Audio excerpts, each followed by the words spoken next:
Nah, What's up, big man? I was trying to go Wi-Fi-less for some reason. I didn't even know why my Wi-Fi wasn't connected, but sorry about that technical That's difficulty. okay. No problem. I'm 3 weeks into doing this now. I've experienced all the technical difficulties. What's going on? Um, Not a lot. Seems everybody else just doing their best in the lockdown, Yeah. or training all day, drinking all night. So, So, are you doing all Pete's online classes and stuff? yeah, so I've been Mm. doing paid sessions. I've been doing my 5Ks, and then now, for the first couple of weeks, I couldn't get in the boxing gym, but now from today, got we secret locations where I can go and do some bag work in it. So I'm loving it. So I was in today. Pete sent me up a session, a bag session. Got that done. Got more running. So everything's Brilliant. looking good. How are you finding it? Because obviously it must be nice for you to be home with your wife, with the kids. I know that you go to Dublin Monday to Friday and then home on the weekend. So this must be kind of nice for you as well, is it? You know, it's I don't know if bittersweet's the right term, but it's great being with my kids, and especially Mm. my two latest kids that I have, because they're only babies. It's great bonding time to be around them, and they're loving me in it. But it's so frustrating not being able to be in the gym, and it's not even, obviously I love being in the gym. That's been my every day from I was 12 in the gym every day. But my main thing that I'm missing is fighting. So I just like it was May was looking like I was gonna be fighting, and Mm. it just you don't know when you're gonna be fighting, and so it's just so frustrating. But it's great to hang with my kids all the time. Well, it's frustrating, I think, or I imagine for you because of sort of like the hopes that the fans kind of had for you this year. This was going to be your big year. Yep, that's right. And I don't know if you've seen like we were just agreed terms for a world title. Mm-hmm. Yeah. So this was for me was gonna be my big. This is it. I'm gonna get the money this year, and I'm gonna get the glory, and it's gonna like go. Phew. But I always try and stay positive. So it's not it's not like that's all just went away. Like it's just on hold. You know what I mean? So Yeah. Would you be one, would you be of the belief that everything happens for a reason? Trust the I process? I'm a big believer in it. Big Mm. believer. So that's what I was saying to my wife. Like we never book trips or anything like well in advance. So we were thinking about, like summer holidays and like we trips away, but we never do it. So I was like, thank God, because all my friends who had been like getting ready for these big trips away, so we're all not going there. So we haven't lost Yeah. out on anything. So it's like,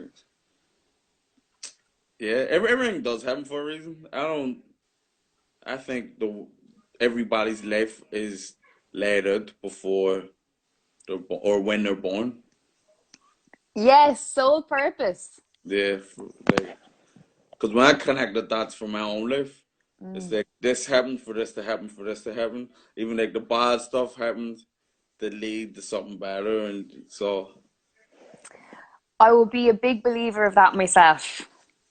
yeah. And the I always, when I do the podcast, the first exchange, I always ask guests, do you believe in life purpose? And do you believe that you were put here for a particular reason? And do you feel like you're achieving that now? yeah, well, see, everyone's put here for a reason and a purpose. I think that that is the journey of life, trying to find that purpose. And maybe Yes. your purpose is something else. Like some people may think I was put in this earth to be a teacher, and then during that journey to being a teacher, something happens, and then they go left, and then they start playing music, and they're like, "No, this is what I'm actually meant to be doing." So the twists and turns of life that eventually take you to where you're supposed to be. And then Mm-hmm. people don't, you end up in in bad conditions. I believe that's just through their own stubbornness, not Mm.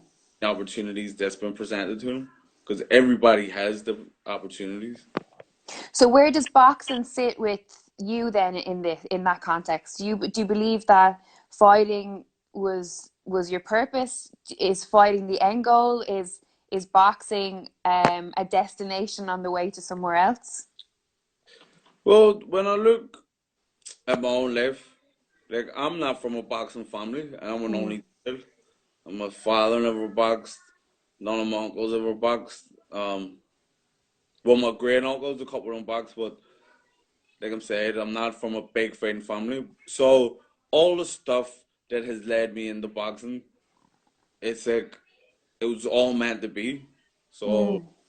I don't know if it's my sole purpose on this earth was to be a boxer, but it is everything has led me into it, and it's one of my purposes. I don't think people have a sole purpose. It's one of my things that it was my goal. Like even before boxing, when I was a kid, I always wanted to be heavyweight champion of the world. So it's just my life has took the turns to lead me this way. Mm. So after boxing, who knows what could happen? Well, you're a big music fan, right? Yeah, I, me. I've heard I've watched you in interviews before talk about if you weren't a boxer, potentially you could have been a musician. Yeah, that's what I was doing first. Like I said, all my family's all singers. My mother Mm. was a singer. All my aunties are singers.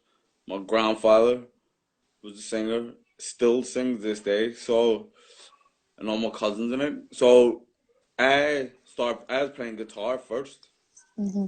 and then I was playing Irish traditional music. So that's what I'm saying. People's purposes change. I was like, I'm gonna take as a young boy. Like when I started playing guitar, 9, and I had natural talent for it. So I think I'm gonna take this traditional scene by storm. This black boy, nobody ever seen a black kid. I had dreads when I was young. Yeah. Fucking, fucking playing all the Irish traditional music. So I was like, listen, I'm gonna be the biggest star. But then I can still play. I just get rusty, obviously, because of that Yeah. practice. But I came to a crossroads when I was 14, and my granda said to me, "Look, you can't do everything." I was playing guitar, I was playing GAA, hurling and football, and boxing. He says, "Look, you need to pick something and put all your focus into it. Mm. But if you just focus on the GAA, you'll get the Crook Park. But if you focus on boxing, you'll get around the world." And that's all you had to say. Is me, fuck it. But the Did, funny thing is, he didn't even want me to box, but I think he was just keeping it real. yeah, good advice. Did you always have like something in you when you were younger growing up that no matter what it was that you were doing that you wanted to be the best at it? Always, because, Mm. like, as I said, I'm an only child, so growing up, everybody, anything I do is just, everyone just blows it up, and in my family, on the, on the black side, I was the first mixed boy. Mm. And then on my Irish side, I was the first black side, so it was just everybody just loved me. And then I never felt any pressure because I felt like I was doing everything brilliant anyway. But anytime I done something, it was just getting bombed up. So I've always used to having that attention of being like the main man. So if I went into something like boxing, like when I first joined the club, I thought I was unreal. I was shit, obviously, but I thought, yeah, I'm gonna do this, and then I just wanted to be with the guys who were at the top in the club, which was like Anthony Kikati and Toro McKenna. They were, and Eamon Finnegan. They were the top boys in the club. So I was like, I should be with them. Like I shouldn't be like, cause I'm the fucking top boy in the world. So I always had that. So is it your mum that's black and your dad was white? Yeah, yeah. So your dad was Irish.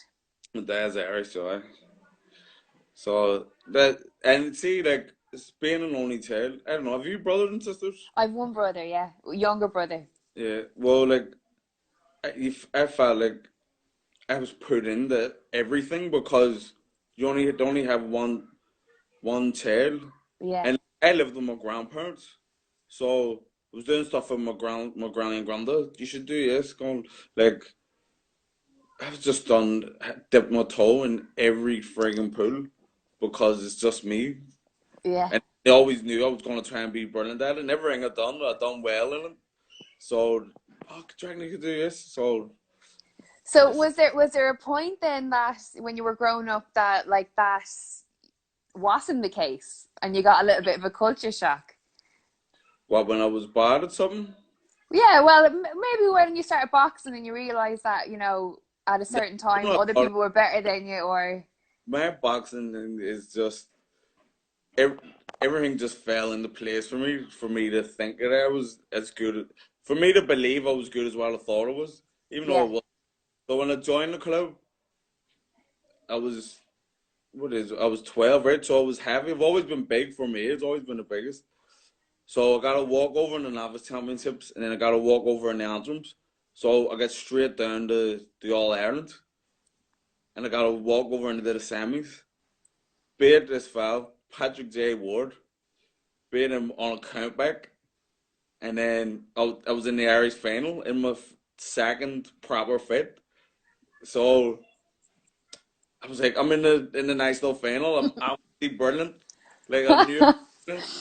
And I ended up getting beaten in the final, but it was only my second proper fight, so that gave me even more confidence. And I think in any fighting sport, any combat sport, when you when you compete at a high level, your confidence grows, so and your mm.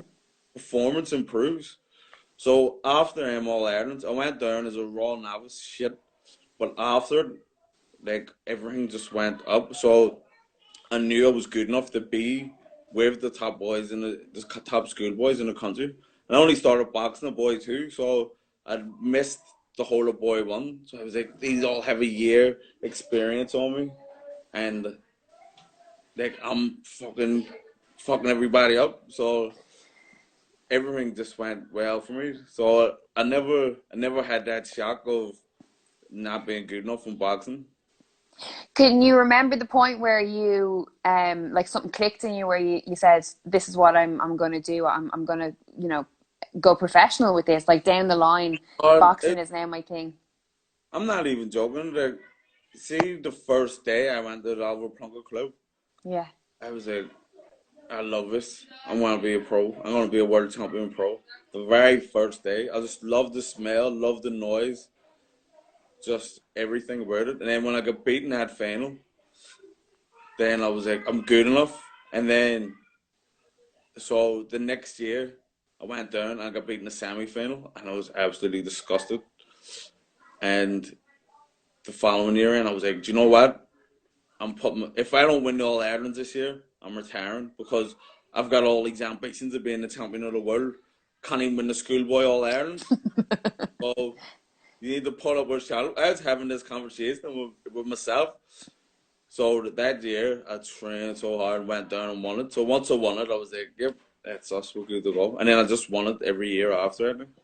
So then, what was the decision to turn pro? Where did Oh, that sit in your oh, mind? oh. Never had any ambitions for the Olympics or none of it.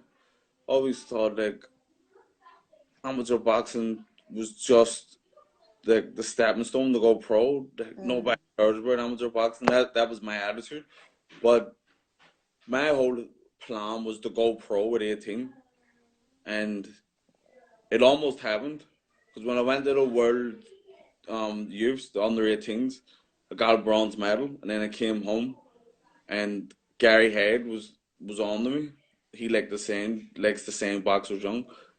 So I was like, fucking right, I'm gonna say him, but my family advised me against it. Stay and get some senior experience with some Glad. And then once I got onto the senior hair performance, I fell into the Olympic dream. Because it's not even a fell into it, they suck me into it. See, if you're on a hair performance, there is nothing bigger than the Olympics. Mm. So and I was going, Jesus, I need to go to these Olympics. I need to go. And I fell in uh, that that whole mentality that you want to be an Olympian.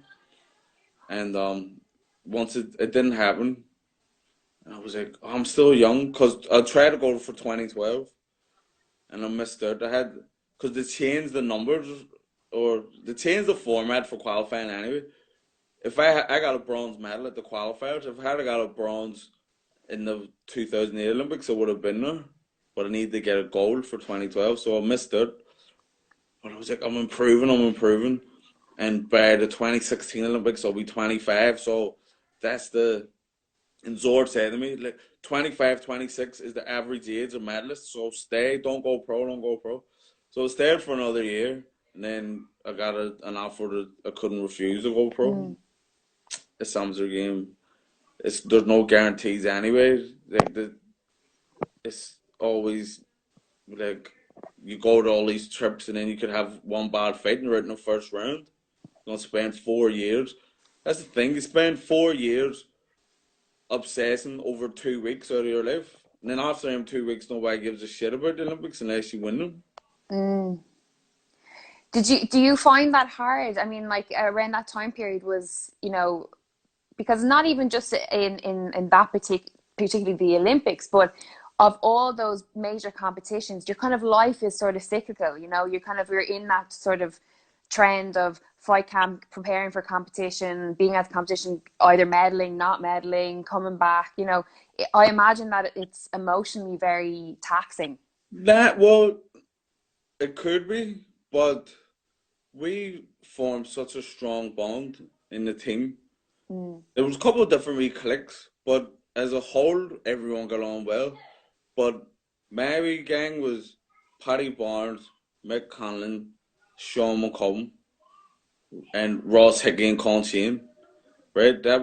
We were always like with each other. And Jason Quigley, like it was just the team, everyone got on well. But the Belfast Boys, as we became to be known as, like it was great that we were all from Belfast. Paddy's from North, but the rest of us are from West Belfast. So we just formed such like a unit, and then team becomes like a family because you're actually with them more than you're with your own family. So the brotherhood was just unreal. So it was like your emotions were fully intact. You strike me as someone, like anytime I've met you, very easygoing, and you seem to just take everything that happens in your stride.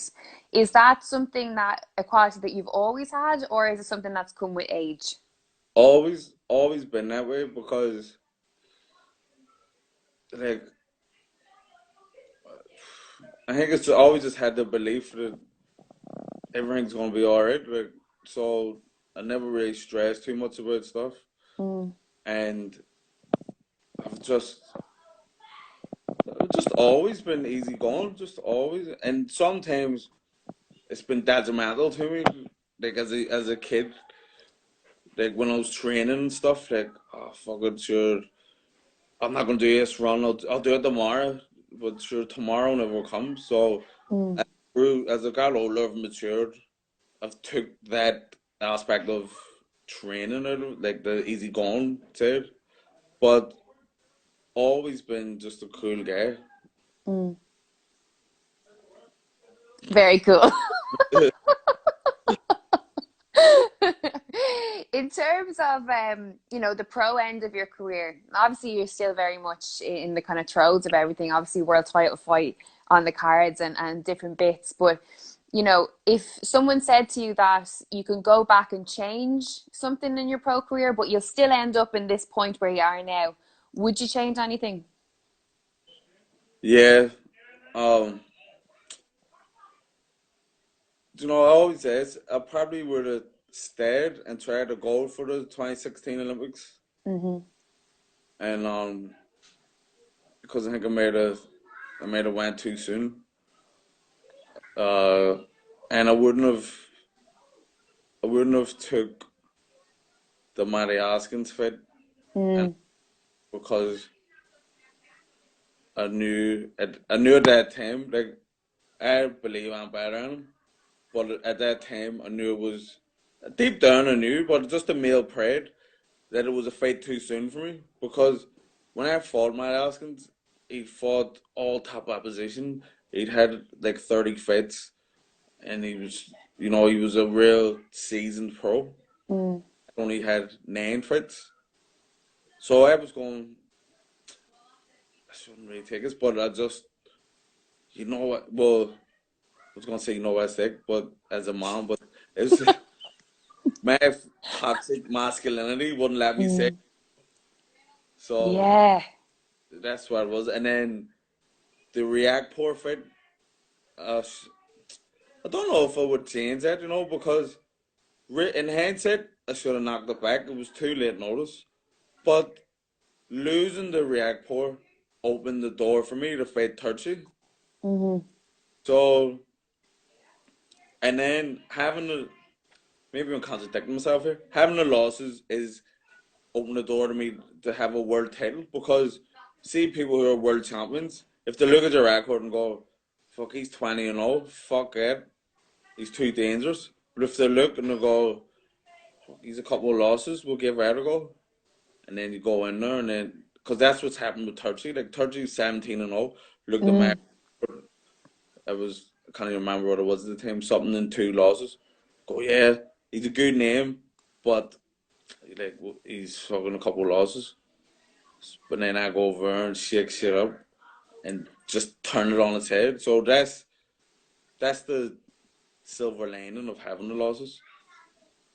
But yeah, What is that feeling like to go in to, suppose, enemy territory as the underdog and be expected to lose, and be expected for, to be a stepping stone for your opponent to go on to do better things, and then for you to, like you say, completely shake it up and get the W and take home the glory?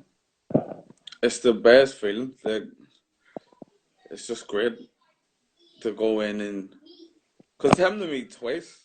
Yeah. Happened to me early with John Lewis Dickinson. They brought me in as the opponent. I went boxed the hair clean off him, and then but there was no belt or anything on it. But that touchy one was just because the first scheduled date for it, there was like 4 weeks notice.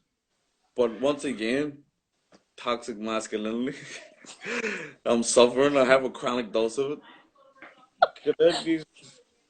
Sorry, Matilda. That's okay. Uh, yeah. So a bad dose of the toxic masculinity. Uh, 4 weeks notice is me no problem. Cause I watch everything in the weight. So I've been watching touchdowns when I fancy it against him, and it all just worked out for me because I knew it wasn't enough time. But I'd been in a sparring camp. I was being a sparring Mm. partner and work. So I was like, I know I'm ready to go. I was the only partner in that, and I get it. Sorry. It's absolutely fine. This is Uh, real life, real life. bye, bye. um, yeah. So I knew I was the only sparring partner in that camp, so I knew I was fit for 10 or 12 rounds, and I was like, yeah, fancy. So when I got over, he pulled out with an injury, which gave me more time to get ready. So when I got there and had to be replacement fit, and shout out Eddie Hearn, he could have left me by the wayside, but he got me someone. He Mm. said, I like Tommy, I'm gonna get you something. So after I beat him, I got in the ring. This was risky by me, I took the wee microphone off David Diamante and I was like, listen, we came here for 5-year-old Turkey and he's not ready, but listen, we'll be back. The month after or the month after that, we're gonna still wait. We're coming back for Thursday, and then it's gonna fuck. Probably on there. If I go back and get beat, I'm gonna look like a dickhead. So when I went back and won, it was just amazing. So, I mean, that WBC belt, like that iconic green belt, there's so many fighters I know. across the world dream of holding one of those. You know what I mean? Like when you were coming home, when you had that belt with you, like what was the response when you got back to Belfast? Oh, it was crazy. It was like being like a flipping big time celebrity.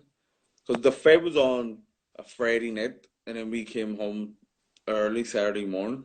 Mm. Came home, everyone, like my neighbours in my wee street, oh, well done, everybody, want to call and see the belt. And I went, was it?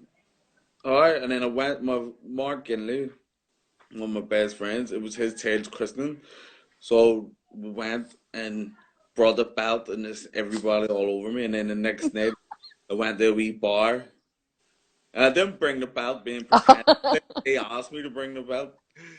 And and on the Sunday night, we went to a bar, and I walked in, and the wee girl was singing music. Everyone, welcome, WBC Champion Tommy McCarthy in the building. Everyone started cheering, No way.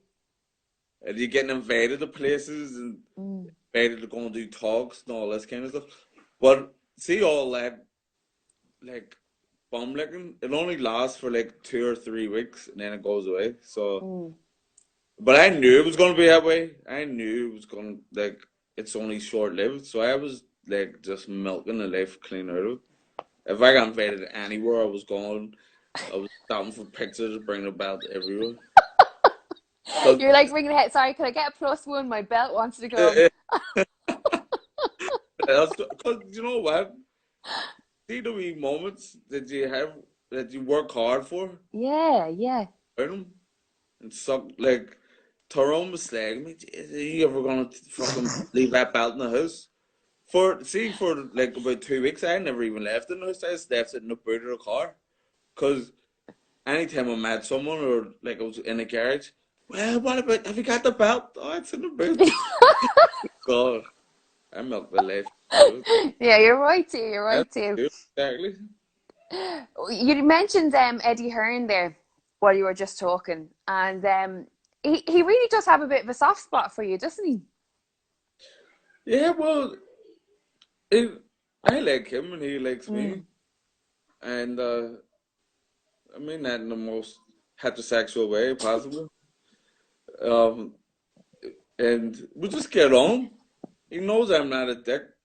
Mm. I don't think he's a dick. Well, I know he's not, because anything he ever says to you, he's just straight up and down. Mm.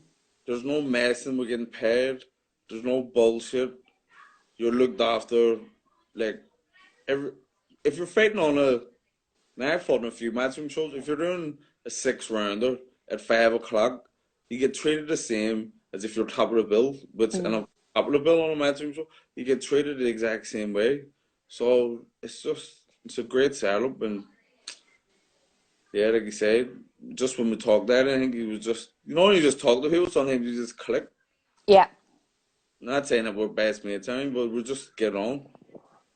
Is it important for you, I suppose, like when you're in these environments and you're around people like Eddie Hearn, who's obviously grown up in the sport as well, like he's seen it firsthand with his dad, and to know that you're getting to work or you're getting opportunities with people who do have somewhat of your best interest at heart.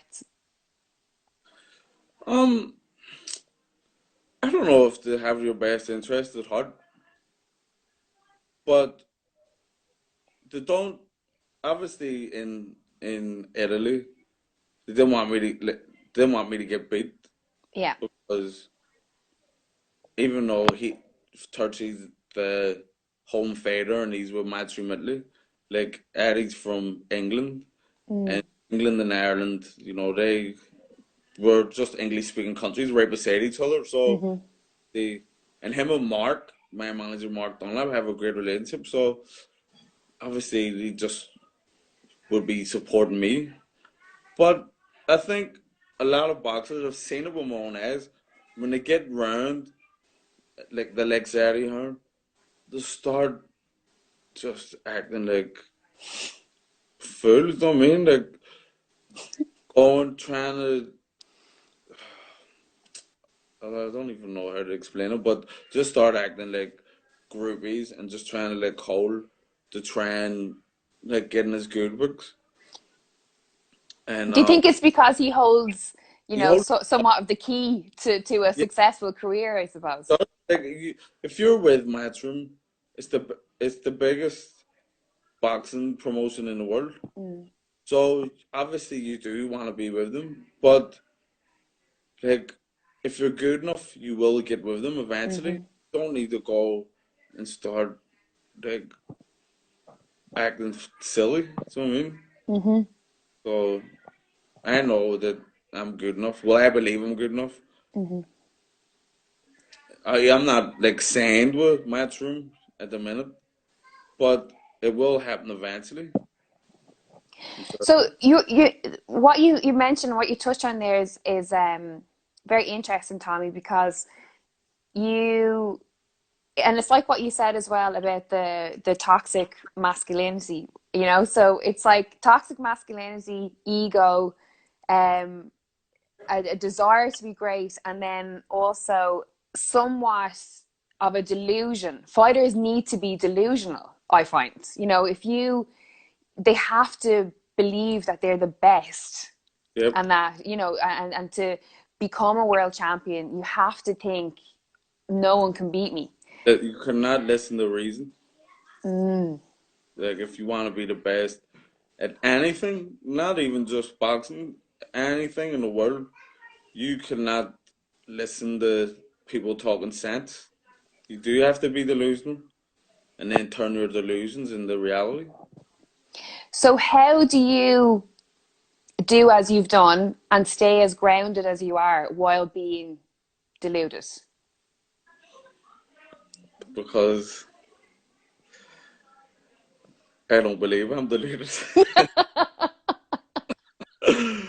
uh, no, Okay, I, well, how do you because stay humble? How do you stay humble through it all?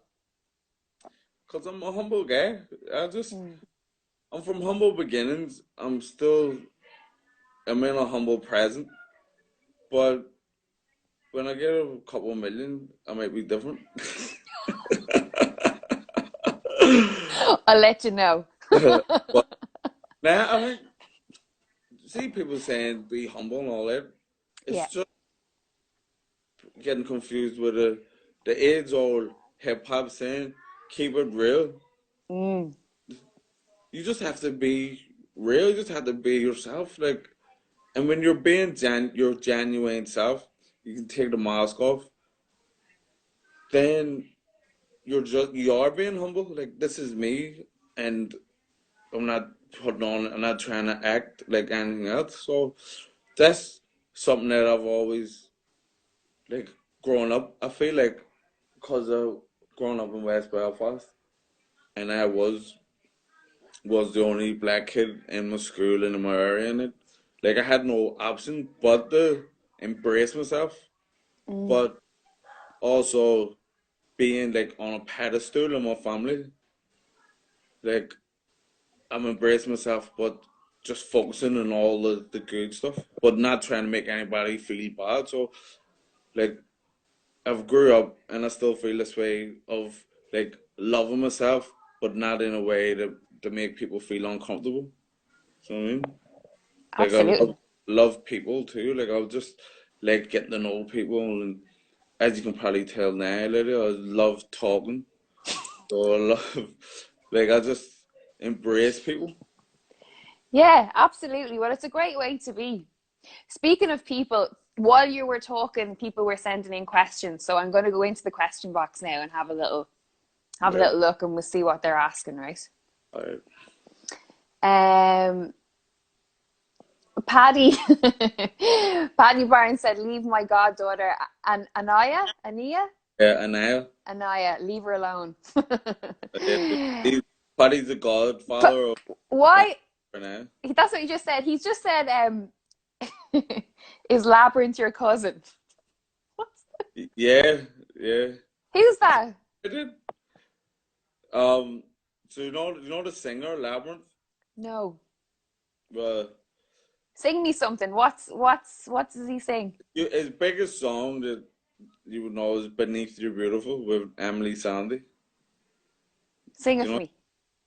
would you let me see beneath your beautiful? Du-du-du-du. Take it off, that girl. Take it off, that girl. Oh, I do. I do. I do. I do. Alright, so that's probably his biggest song. Got a new album out right now. No So way. Is that your cousin? that's my cousin. Go Oh, in. well, music is definitely in your blood then. Yeah, that's we are the musical family. Like all my cousins, everyone can sing. And see now, like if we go to any family parties Yeah. and like friends of the family, so Tommy, what about you? Can you sing? I was going, not really. Nobody believes me. I Yeah, believe you. believe me because I'm fucking brilliant. Oh, wait, we see what else is here. Yeah, somebody else said Fintan Richardson is like, is Labyrinth the rapper Tommy's cousin? Yeah, you are. I didn't know that at all. Yep.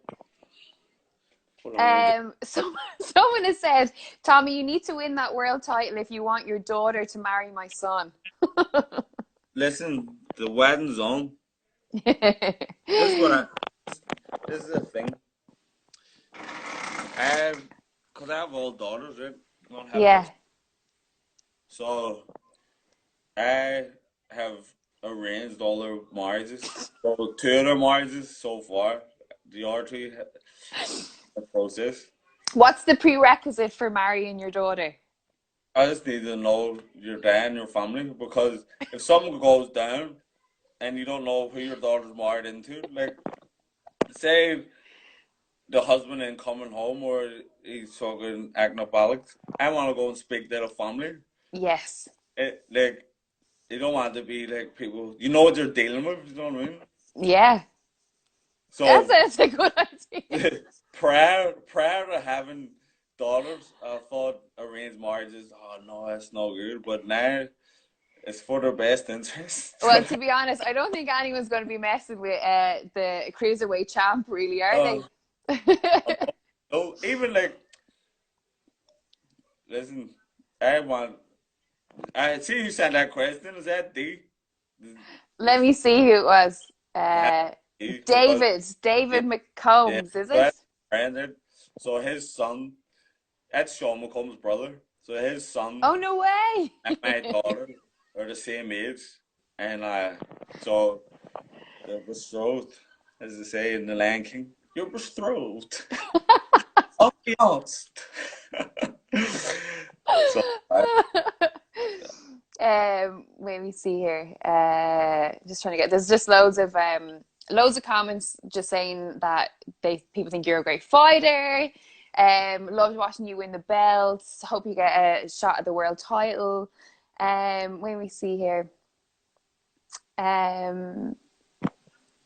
Selena has asked, who was your favorite fighter? um, I have a, I don't have one single favorite fighter. If Mm-hmm. anybody asks me, I always say Muhammad Ali. Here comes Paddy's goddaughter now. Ah. Get out. Let's not be arguing. Um, I would, but Muhammad Ali, Lennox Lewis, Mm. Floyd Mayweather, Pernell Whitaker, James Toney. That's my guess. That's a lineup. And Sean Quinn has asked, if you had to pick if you had to pick 5 people to quarantine, not including your family, who would you pick? Okay. What a good question. Mm. A random question. Sure it's Sean. So number one, Beyonce on the list. Uh, Snoop Dogg. Uh, Will Smith. Mm-hmm.